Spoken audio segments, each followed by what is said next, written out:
what is it? Write it down, journal it out, meditate on it. Where are you headed and what do you need? Not what would you like, what do you need to get there? Do you need to do a ton of things? What's going to be the joy in that? It might be you want to go to a conference once a year because there's joy in the travel and in the meeting people and connection, or it might be an online conference you want to do every year. There might be something that is an absolute want plus need like that because you need that connection and communication. You need that way of being and you want to travel. Or it might be that, you want to do more formal education. It might be that you like to do just short 1 hour things. But, first things first, what is going to get you where you need to be? Hello and welcome. Mentoring with Geraldine is a bite-sized practitioner podcast for naturopaths, nutritionists, herbalists, and practitioners. This podcast responds directly to your needs, the needs of the practicing natural therapist. With interviews, herbal discussions, something business and something clinical each week, you'll get the variety you need and enjoy to stay motivated in practice. Hello and welcome to Mentoring with Geraldine and the Bite Size Podcast. How are you? What are you up to today and is it moving you forward? So today I wanted to talk to you about mistakes that we make when it comes to our training and where we're going. First things first is what I want to talk about today. So the perfect example of what I want to talk about is my brother. So when my brother was in second year university, he decided what he wanted to do. He wanted to work as a researcher for traders. So at the time, back in the day, there were in Auckland trading companies, so stocks and shares. Now that's all moved to Sydney. It's not in Auckland anymore and he lives in Asia.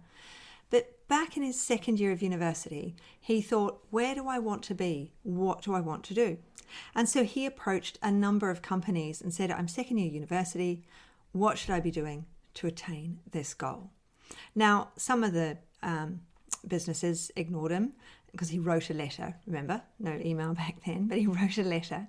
And so some of them ignored him. One of them replied to him with a phone call and just said, we don't have any capacity to employ you, speak to you, or help you. But thank you very much and good luck for the future. But one of those companies invited him in and went through what would support him and to get the job he wanted, to get where he wanted to be with his future. They went through all the subjects he had to take, the marks he had to get, what he had to look at, the things he had to do, and that set him on the path to success. Now, we're not all going to be able to do that. There are lots of naturopaths out there, and we might contact them and they might not get in contact with us. We might think we want to do what they're doing, but in actual fact, it's very different once we get there to what we want to do.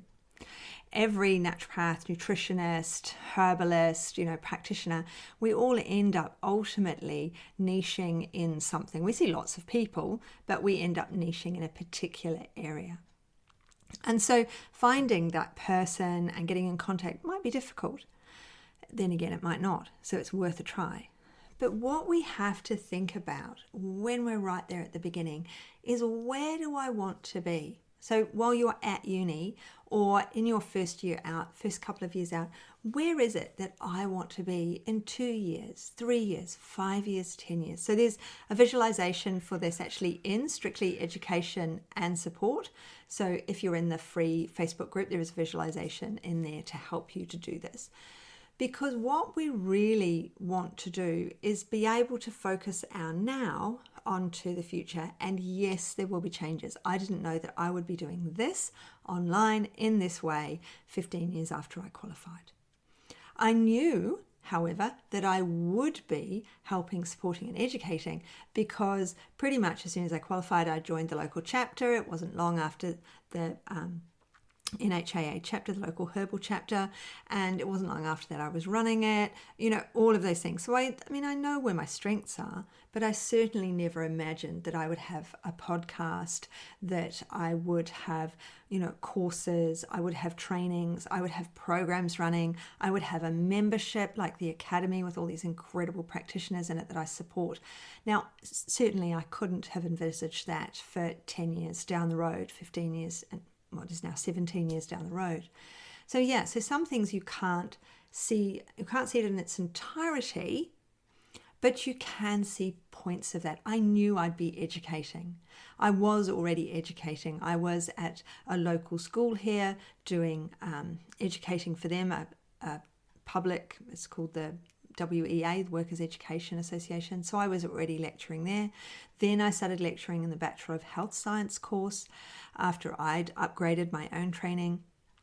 And then, of course, COVID hit and they got rid of all of their lecturers from around the country, and everything went online. So I stopped there and I put my all into this, rather than having, it was about 50% this, 20%. No, my percentage is a bit wrong there. I reckon I was 40% this, 20 to 30% lecturing, although that did go down to 1 day a week, so that's 0.5, and then seeing clients. So I saw clients 2.5 days a week.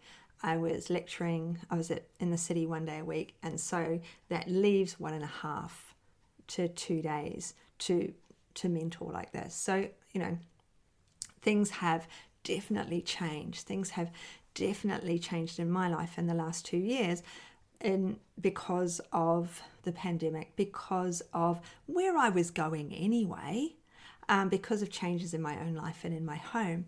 But when I look back, I was headed on this path. But could I have made the path easier? So at one point, in the UK, I trained to be an advanced specialist neonatal and intensive care and special care nurse. So as part of that, we did a lactation consultancy course, not the one that's world recognised, but a local one. And so when at one point here, I was breastfeeding my child, and I thought, shall I do the lactation course? And I was actually at my chiropractor, and the chiropractor turned around and he said, what are you going to do with it? Are you going to be a lactation consultant? Are you going to do other things? And I was like, well, actually, you're right. I've just trained as a naturopath. Do I want to be a lactation consultant in that? Or is the knowledge that I have enough that I can share and know that I can refer? Yes, it probably is.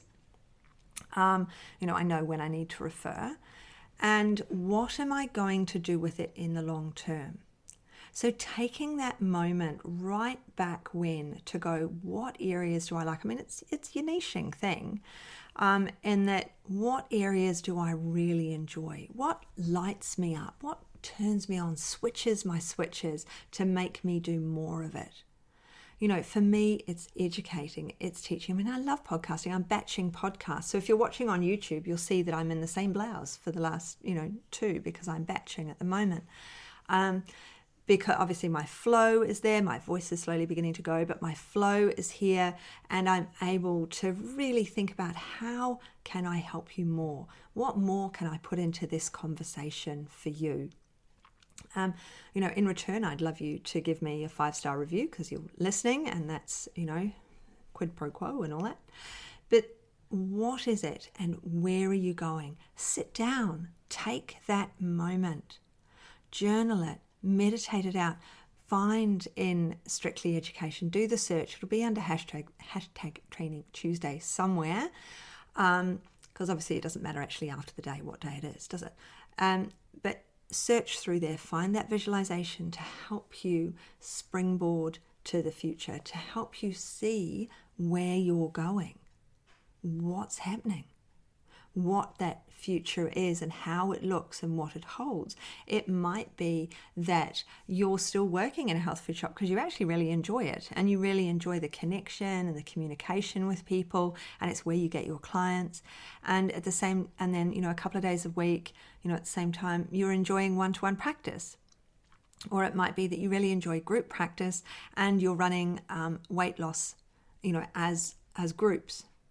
So you're having an intake, you want sort of like, one of these big, Weight Watchers or whatever, how they turn up every week for weigh-ins and conversation. Maybe you're doing something like that, obviously with a totally different diet, but maybe it's something like that. What is it that you envisage in your future?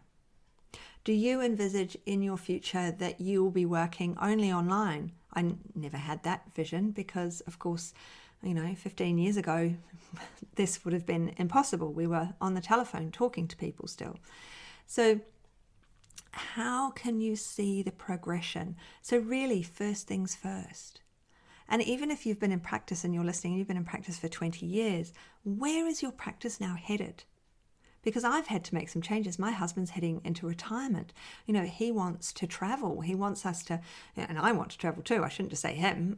He's getting the car already. We've just got this week it's gone in for an extra battery and a extra wheel holder on the back and all sorts. So, we want to do these things. So how can I incorporate what I do into my family future plans? What is it? Where am I? And where am I headed? And what is going to help me get there? Do I need another full-on course? Do I need to upgrade to degree? Might not. But would I like some of the degree components? The understanding research. Would I like a different degree that's got nothing to do with this, but is going to support what I do? Is it I need to do something outside of what I'm doing now to support what I'm doing in an enjoyment way? Do I want this job to be my sole income? I personally am all for more than one job and not calling this your side hustle, having it as your real occupation, but having an outlet, doing something else, having a space where you can communicate with others and not have to have your empathy turned on, 100% 24/7. I'm all for that. When I was a nurse for a long time, and then I was lecturing and doing this, and now, of course, I'm mentoring and still seeing clients. So it's two jobs. And so where is it you're headed to, and how can you support that path to get there? So in the Academy, we do a lot of this sort of thing because, of course, we're goal setting. We do a lot of goal setting in there. We have Q&As and we have groups and sessions going on. So it's the place to really talk about how to get where you're going and the support you need to get there. So, first things first. What is it? Write it down, journal it out, meditate on it. Where are you headed, and what do you need? Not what would you like, what do you need to get there? Do you need to do a ton of things? What's going to be the joy in that?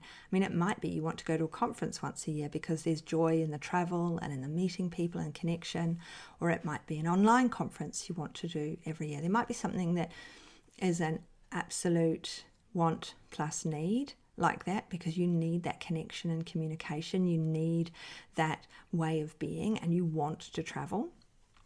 Or it might be that you want to do more formal education. It might be that you like to do just short 1 hour things. But first things first, what is going to get you where you need to be? It might be my graduate program, it might be my academy, it might be something that I have on offer, one of my mini programs that I'm running these days. Maybe it's something like that. So have a plan for the year that goes beyond the year. All right, where am I headed, and how long is it going to take me to get there? How long is it going to take me to get to, a full client, full books?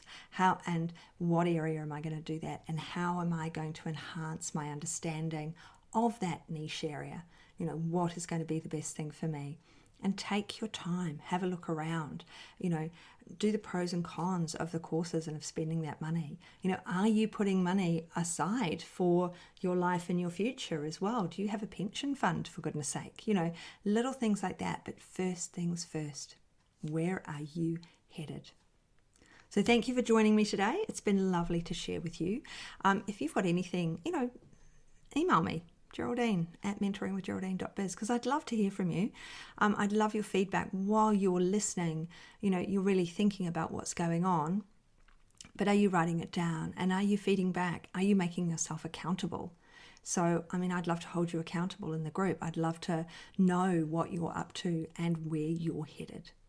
So, look forward to speaking to you soon. Thanks so much for joining me today. Don't forget to rate, review, and subscribe to the podcast for the weekly episodes. If you'd like even more support and learning, then the Academy is for you. Here you'll find part 2 of the herbal discussions, more clinical learning, and case studies to support your clients in practice. Bye for now.